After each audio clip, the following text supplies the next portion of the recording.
আলামিন ওয়াসসালাতু ওয়াসসালামু আলা রাসূলিহিল কারীম ওয়া আলা আলিহি ওয়া সাহবিহি আজমাইন। আজকের পবিত্র জুমাবারের এই বরকতপূর্ণ আয়োজন বাংলাদেশ জামাত ইসলামী মতিঝিল পূর্ব থানার উদ্যোগে ফ্রি মেডিকেল ক্যাম্প এবং ব্লাড গ্রুপিং এর কর্মসূচির সম্মানিত সভাপতি, মতিঝিল পূর্ব থানার সংগ্রামী আমির, বাংলাদেশ জামাত ইসলামী ঢাকা মহানগরী মজলিসের শুরার অন্যতম সদস্য, সাবেক ছাত্রনেতা, আমার একান্ত প্রিয় ভাই নুরুদ্দিন, আজকের এই প্রোগ্রামের সম্মানিত বিশেষ অতিথি, বাংলাদেশ জামাত ইসলামী মহানগরী কর্ম পরিষদের সদস্য, সাবেক ছাত্রনেতা, প্রিয় ভাই মাওলানা শরীফুল ইসলাম, আজকের এই প্রোগ্রামের অন্যতম বিশেষ অতিথি এবং এই ফ্রি মেডিকেল ক্যাম্প ও ব্লাড গ্রুপিংয়ের অন্যতম চিকিৎসক, আমাদের মহানগরী চিকিৎসা বিভাগের সম্মানিত নির্বাহী সদস্য, শ্রদ্ধাভাজন অভিজ্ঞ চিকিৎসক জনাব ডাক্তার তোফাজ্জল হোসেন সহ থানার সম্মানিত অন্যান্য নেতৃবৃন্দ, আমার সামনে উপস্থিত মতিঝিল পূর্ব থানার অত্র ববিভাগ অঞ্চলের ভাই এবং বোনেরা এবং ভিন্ন ধর্মাবলম্বী যারা আছেন, সকলকে আমার পক্ষ থেকে জানাচ্ছি সালাম। আসসালামু আলাইকুম ওয়া রাহমাতুল্লাহি ওয়া বারাকাতুহু। ওয়া আলাইকুম আসসালাম। আমাদের ভিন্ন ধর্মাবলম্বী অনেক ভাই এবং বোনেরা এখানে আছেন। আমরা আমাদের আজকের আয়োজনের পক্ষ থেকে তাদের জন্য আন্তরিক ধন্যবাদ, মোবারকবাদ এবং কৃতজ্ঞতা জানাচ্ছি যে আপনারা দেশি বিদেশি নানান চক্রান্ত ষড়যন্ত্রকে উপেক্ষা করে শুধু না, নানান চক্রান্ত ষড়যন্ত্র এবং সাম্প্রদায়িক যে দাঙ্গা তৈরি করার অপচেষ্টা দেশে এবং বিদেশি ষড়যন্ত্রকারীরা করছে, সেই সব কিছুকে ধুলায় মিশিয়ে দিয়ে আজকে আমরা আমাদের প্রিয় মাতৃভূমি বাংলাদেশে কাঁধে কাঁধ মিলিয়ে একটা সুন্দর, শান্তিপূর্ণ, উন্নয়ন, অগ্রগতির বাংলাদেশ প্রতিষ্ঠা করার জন্য কাজ করে যাচ্ছি। সেটারই এটা একটা উজ্জ্বল নমুনা যে আজকে এখানে মুসলিম ভাইরা আছেন, মুসলিম বোনেরা আছেন, আমাদের হিন্দু ধর্মাবলম্বী যারা তারা এখানে আছেন। আসলে এখানে যারা এসছেন তারা আমরা কেউ ধর্মের পরিচয়ে এখানে আসি নাই, আমরা আসছি মানুষের পরিচয়ে। আমরা আসছি, আল্লাহ তাআলা আমাদেরকে অসুস্থতার মতো কঠিন পরীক্ষায় ফেলেছেন অথবা কিছু সাময়িক পরীক্ষায় ফেলেছেন। এই পরীক্ষায় আমরা আল্লাহর উপরে নির্ভরশীল হতে চাই এবং আল্লাহ তাআলার দেখানো বিধান দুনিয়ার জীবনে আমরা কিছু চেষ্টা এখানে পরিচালনা করতে চাই, যার মধ্য দিয়ে আমরা নিজেকে সুস্থতার নিয়ামতে পরিপূর্ণ করতে পারি। সেজন্য আল্লাহ তাআলার কাছে সর্বপ্রথম এই কামনা করি যে আল্লাহ তাআলা ফাইদা মারিদতু ইয়াশফি ইয়াশফি আল্লাহ। আল্লাহ তাআলাই দোয়া শিখিয়েছেন, যখন তোমরা অসুস্থ হও, যখন তোমরা রোগাক্রান্ত হও, যখন রোগব্যাধি তোমাদেরকে পেয়ে বসে, তখন আমাদেরকে যিনি পরিপূর্ণ শিফা দান করেন তিনি হচ্ছেন ডাক্তার না, তিনি হচ্ছেন কে? আল্লাহ সুবহানাহু ওয়া তাআলা। সেজন্য আমরা ছোট সময় থেকে এই দোয়াটা পড়তে অভ্যস্ত। যে কোনো ওষুধ খাওয়ার পর বা যে কোনো চিকিৎসা নেওয়ার পর আমরা সাথে সাথে বলি আল্লাহু শাফি আল্লাহু কাফি, সাথে আল্লাহু মাফি দুটোই বলি যে আল্লাহ আপনি আমাকে পূর্ণ শিফা দান করুন, পূর্ণ শিফা দানকারী হিসেবে আপনিই যথেষ্ট এবং আপনি আমার গুনাহগুলো মাফ করে দেন। তিনটা কথা আমরা সাথে বলি। এর অর্থ হচ্ছে যে দুনিয়ার এই চেষ্টাটাই চূড়ান্ত চেষ্টা নয়, এটা একটা উসিলা মাত্র, এটা একটা মাধ্যম মাত্র। এই প্রচেষ্টা আল্লাহ আমাদেরকে করতে বলেছেন। সূরা নজম, সেখানে আল্লাহ তাআলা মুসলমানদেরকে, ইমানদারদেরকে, মানুষদেরকে স্মরণ করাচ্ছেন আন লাইসা লিল ইনসানি ইল্লা মা সাআ। মানুষ, তোমরা চেষ্টা না করলে তোমাদেরকে কিছুই দেওয়া হবে না, অর্থাৎ চেষ্টা ব্যতিরেকে তোমরা কিছু পাবে না। তার অর্থ হচ্ছে আমরা যখন অসুস্থ হই, রোগাক্রান্ত হই, আমাদের চেষ্টা করতে হবে। আল্লাহ তাআলা আমাদের চিকিৎসা পদ্ধতি শিখিয়েছেন। রাসূল করিম সাল্লাল্লাহু আলাইহি ওয়াসাল্লাম পৃথিবীর সেরা চিকিৎসক ছিলেন এবং তার চিকিৎসার মূল সূত্র ছিল মৃত্যু ছাড়া সমস্ত রোগেরই দুনিয়াতে কি আছে? চিকিৎসা আছে। এই থিওরিটাকে গবেষণা করেই এখনকার ডাক্তাররা রিসার্চের পর রিসার্চ করে যাচ্ছেন, যে রোগী আসুক সেই রোগীরই কি বের হচ্ছে?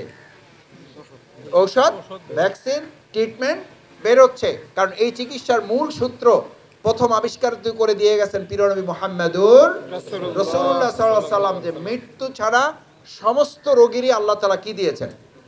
চিকিৎসা দিয়েছেন, ট্রিটমেন্ট দিয়েছেন, তার থেকে রোগ মুক্তির ব্যবস্থা দিয়েছেন। সুতরাং আজকে এখানে যে বাংলাদেশ জামাত ইসলামী আয়োজন করেছে, এর 3টি টার্গেট। নাম্বার 1, আল্লাহ তাআলার দেওয়া এই বিধানটা আমাদেরকে স্মরণ করিয়ে দেওয়া, আনলাইসা লিল ইনসানি ইল্লা মা সা, আমাকে চেষ্টা করতে হবে। 2 নম্বর হচ্ছে আবার আল্লাহ তাআলা এটাও বলেছেন ওয়া আমলিল ইনসানি মা তামান্না, তুমি কি এটা মনে করো যে ডাক্তার তোফাজ্জল সাহেব চিকিৎসা করবে আর তুমি ভালো হয়ে যাবা? ব্যাপারটা এরকম না। উনি চিকিৎসা করবে, ভালো করার দায়িত্ব কার? আল্লাহ তাআলা। আমরা কি আজকে সিদ্ধান্ত নিতে পারবো যে চিকিৎসাও চলবে, সাথে সাথে আমরা মহান আল্লাহ তাআলার কাছে সাহায্য চাইব, তিনি যেন আমাদেরকে পূর্ণ সুস্থতার নিয়ামতে পরিপূর্ণ করেন? সকালে বলেন আমিন। আমিন। 3 নম্বর কথা হচ্ছে, বাংলাদেশ জামাত ইসলামী শুধুমাত্র একটা রাজনৈতিক দলের নাম নয়, আমাদের 4 দফা কর্মসূচি আছে। এই 4 দফা কর্মসূচির প্রথম হলো দাওয়াত ও তাবলীগ, অর্থাৎ আল্লাহর বিধান। এই যে আহ্বান আপনাদের কাছে আমরা পৌঁছালাম, আল্লাহর বিধানের কথা আপনাদের কাছে বললাম, এই ব্লাড গ্রুপিং ফ্রি মেডিকেল ক্যাম্পের মাধ্যমে যে ইসলাম আল্লাহ প্রদত্ত বিধানের কিছু আলোচনা হলো, এটা আল্লাহ তাআলার দেওয়া দায়িত্ব। আল্লাহ তাআলা আমাদেরকে এই দায়িত্ব দিয়েছেন, আপনাদেরকে এই দায়িত্ব দিয়েছেন যে আমার এই বিধানের দাওয়াত তোমরা মানুষের কাছে পৌঁছে দাও। আমাদের দ্বিতীয় হচ্ছে তানজিম ও তারবিয়া, অর্থাৎ সংগঠন এবং প্রশিক্ষণ। কারণ আজকে গোটা পৃথিবীতে আমাদেরকে ছিন্ন ভিন্ন করার চেষ্টা হচ্ছে, জাতীয় ঐক্যকে বিনষ্ট করা হচ্ছে। আমরা বলছি যত ষড়যন্ত্রই চলুক, আমাদের অ্যাডভোকেট সাইফুল ইসলাম ভাইকে হত্যা করা হয়েছে, সাইফুল ইসলাম আলিফ ভাইকে চট্টগ্রামে। যারাই হত্যা করেছে ইতিমধ্যে প্রশাসন তাদেরকে গ্রেপ্তার করেছে। এই গ্রেপ্তারকৃতদের মধ্যে ভিন্ন ধর্মাবলম্বীরা আছে। এটা জানার পর আমাদের কোনো একজন মুসলিম কোনো একজন হিন্দু ভাইকে সামান্য একটা ফুলের টোকা দিয়েছে, এটাকে আপনারা শুনেছেন কেউ? কেন? আমরা মনে করি যদি কোনো ভুল তারা করেও থাকেন, আমাদের ওই সাইফুল ইসলাম আলিফ ভাইয়ের হত্যাকাণ্ডে যদি ভিন্ন ধর্মাবলম্বী কেউ জড়িত থেকেও থাকেন, তাহলে সেই ব্যাপারে ব্যবস্থা গ্রহণ করার দায়িত্ব ব্যক্তির না, সাধারণের না, কার? প্রশাসনের দায়িত্ব। এবং আমরা আশা করি এই অন্তর্বর্তীকালীন সরকারের প্রশাসন আমাদের অ্যাডভোকেট সাইফুল ইসলাম আলিফ হত্যাকাণ্ডে জড়িত যে দলের, যে মতের, যে আদর্শের, এমনকি সে যদি ইসকন না অন্য যে কোনো মতাদর্শের সদস্য হয়, তাকে গ্রেপ্তার করে অবশ্যই আইনের আওতায় নিয়ে আসতে হবে। আর ভবিষ্যতে যেন এটা দেখে কেউ উৎসাহিত না হয় যে হত্যা করেও পার পাওয়া যায়। কারণ এটা হলে একটা হত্যার ব্যাপারে ইসলামের বিধান কি?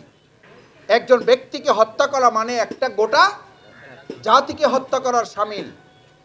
সেজন্য আমরা যে কোনো হত্যাকাণ্ডের তীব্র নিন্দা জানাই, প্রতিবাদ জানাই, এবং তার সাথে সংশ্লিষ্ট ব্যক্তিদেরকে গ্রেপ্তারের জন্য সরকারের কাছে আমরা উদাত্ত আহ্বান জানাই। অতি সত্বর যাদেরকে গ্রেপ্তার করা হয়েছে তাদের ব্যাপারে চূড়ান্ত রায় হয়ে যাওয়া দরকার, কোনো রকম টালবাহানা না করে।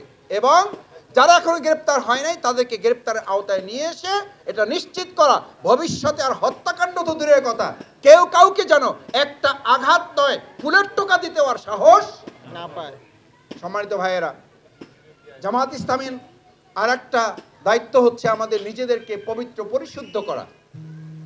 আপনাকে মনে রাখতে হবে, এখানে আমার গোপীবাগের, আমার মতিঝিলের যে সমস্ত মায়েরা, আমার বোনেরা, আমার চাচিরা, আমার দাদারা, আমার খালারা আসছেন, আমাদের মুরব্বী পিতৃ সমতুল্য যারা আসছেন, আমাদের কলিজার টুকরা সন্তানতুল্য যারা আসছেন, আমাদের জুলাই আগস্টের গণ অভ্যুত্থানের সবচেয়ে বড় নায়ক যুব সমাজ, তরুণ ছাত্র শিক্ষার্থীরা এখানে যারা আছেন, তাদের এটা ভালো করে উপলব্ধিতে নিতে হবে। রাসূল করিম সাল্লাল্লাহু আলাইহি সাল্লাম বলেছেন, একজন মানুষ প্রথম শারীরিকভাবে অসুস্থ হয় না, তার আগে অসুস্থ হয় তার পবিত্র এই আত্মাটা, রুহটা, কল্পটা, হার্টটা অসুস্থ হয়। এই অসুস্থতা থেকেই তার শরীরটা অসুস্থ হয়। সুতরাং মনের দিক থেকে আগে আমাকে পরিচ্ছন্ন পবিত্র হতে হবে, তাহলেই দুনিয়ার রোগ ব্যাধি থেকে আল্লাহ আমাদেরকে শিফা দেবেন, আল্লাহ আমাদেরকে মুক্ত রাখবেন। সেই জন্য যে যত বেশি অন্তর, রূহ পবিত্রতার, পরিচ্ছন্নতার দিকে নজর দেয়, আল্লাহ রাসূল সাল্লাল্লাহু আলাইহি সাল্লাম বলেছেন, আল্লাহ ওয়াহিয়াল কলব, তোমরা আগে তোমাদের কলবের ব্যাপারে সতর্ক থাকো।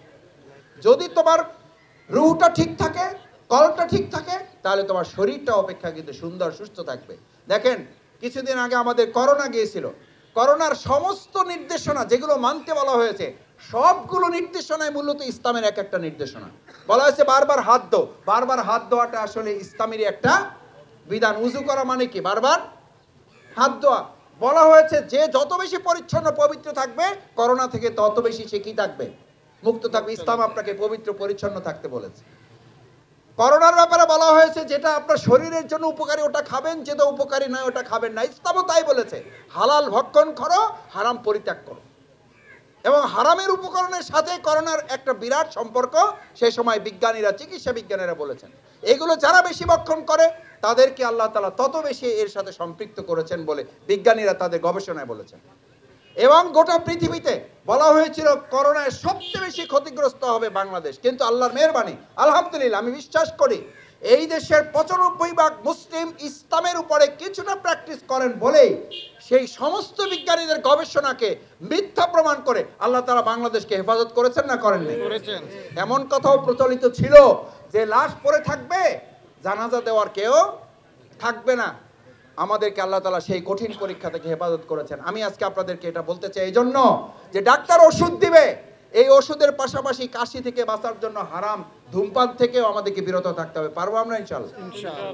পারবো আমরা ইনশাআল্লাহ? শুধু ধূমপান থেকে নয়, আমাদের ঢাকা এখন বলা হয় আমাদের বিশ্ববিদ্যালয়, আমাদের কলেজের, আমাদের খেলার এক একটা মাঠ ছিল বিজয়ের মাঠ, এগুলোকে এখন মাদকের হাট বানাই দেওয়া হয়েছে। আমাদের কতিপয় রাজনৈতিক নেতৃবৃন্দ এগুলো পরিচালনা করেন প্রশাসনের কতিপয় সদস্যদের সহযোগিতায়। আমরা আজকে ফ্রি মেডিকেল ক্যাম্প এবং ব্লাড গ্রুপিং থেকে ঢাকা শহরের সবচেয়ে ভয়াবহ দুরারোগ্য ব্যাধি এখন এক একটা পরিবারে যে সন্তানগুলো এখন মাদকাসক্ত হয়ে যাচ্ছে, এখান থেকে বাঁচাতে আমরা ঢাকা সিটি কর্পোরেশন দক্ষিণকে অনুরোধ করব, এটার সাথে যদি